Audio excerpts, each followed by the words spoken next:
Hello, my name is Allison Hernandez, and today I'm going to tell you a story. And this story is about how in the world I developed my transformational change project for Brandman University. See, this story starts back on August 8th of 2017.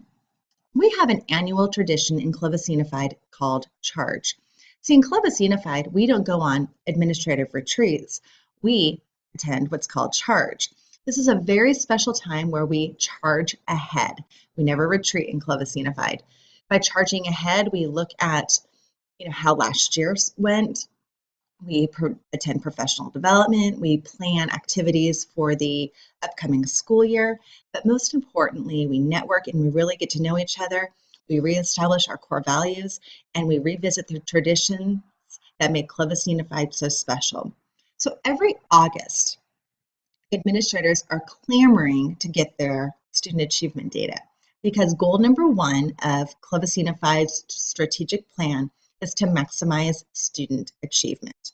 Well, this sounds very easy to do and just, words on paper, that, of course we're going to maximize student achievement. We're in the business of education. But how in the world do we do that? And more importantly, do administrators have the tools necessary to maximize student achievement? Well, that's where it gets a little bit complicated in Clovis Unified, and that's what necessitated my transformational change project. See, in Clovis Unified, we have two data management systems that do not talk to each other. We have Illuminate Education System, which houses our student achievement information. So if you wanted to know how a particular student or group of students or grade level or school were doing on any of our district formative assessments, the CASP assessments, LPAC, CELT, SAT, ACT, you'd use Illuminate for that information. And so you could drill down and you could see exactly how students are doing on any given assessment. But our student demographic information and our student information system is in Q, which is powered by Aquatus. Well, unfortunately, Q and Illuminate don't really talk to each other. They're two separate systems. So for example, if a principal wanted to know how attendance or behavior are impacting student achievement, they'd have to pick up the phone and call me to run a report. And this report would not be easy to generate because I'd have to download data from both systems, from Illuminate and from Q, parse it together. It's very time consuming and it would take me time to do. So it's certainly not timely for an administrator. So that is what I realized was a hole within our accountability system. If we want to truly maximize student achievement, we have to be able to understand the whole child. So that is why for my TCP, I am developing a data warehouse system. We need a better way to analyze data within our district. So the first thing we had to do was hire a company that could help us with this because this is a huge undertaking. So we actually partnered with Otis Education. So they're helping us with the process. The second thing we had to do was actually get the data into the data warehouse system. Well, that sounds very easy to do, but it actually took months and months and months to get all of the data that we have from the two separate systems into one common platform. And by doing that, we had so many obstacles. We thought it'd be easy, but gosh darn it, it sure was not.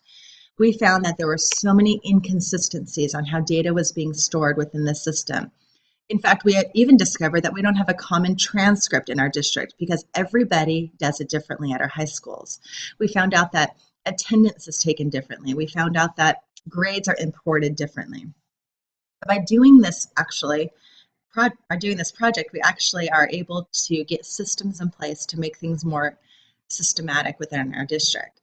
So now that we have everything dumped into the data platform, now comes the fun part. We got to design the filters for the data platform, and so we now can filter by demographics, by ethnicity, by programs. So I can see how specific groups of students are doing, like our AVID students, our transition students, our GATE students.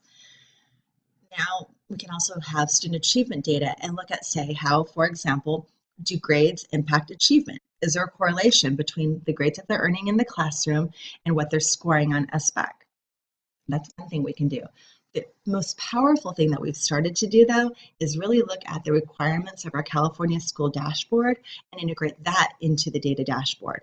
So at any given time, a principal can log in and see exactly how the students are doing in terms of the dashboard. The first report that we actually did for that is on chronic absenteeism. So I actually have a report by school, by student that tracks absenteeism. It's a very powerful tool. Now, the exciting part though, as it's built is how in the world do I get it into the hands of our educators? I cannot wait for our upcoming charge that will actually take place in August of this year. I'll be able to roll out a very brief little snippet of our data warehouse. So say I want to I want to give them a snippet of what we're doing. So I'm going to be showing some very basic reports and how these reports tie into goal number 1 of our strategic plan, which is to maximize student achievement. And I'm going to give them to the administrators and let them play with their own data to see this data warehouse. And then the true power comes in, getting this into the hands of teachers. This will hopefully become such a powerful tool of our PLC model. We've already started to retrain our sites with the PLC model to really get that back on the forefront of everything that we do. We've developed guiding questions that we're rolling out so that really data can be at the hands of exactly who it needs to be, our teachers, and that we can look at the whole child. So we're not just looking at achievement data, we're now able to look at how behavior, attendance, and achievement all come into play so that we can actually make better decisions and inform our instructional practices and help our students. So I'm very excited about my TCP. I cannot wait to get it into the hands of our administrators. And I'm excited about what the future holds and how we can even get better.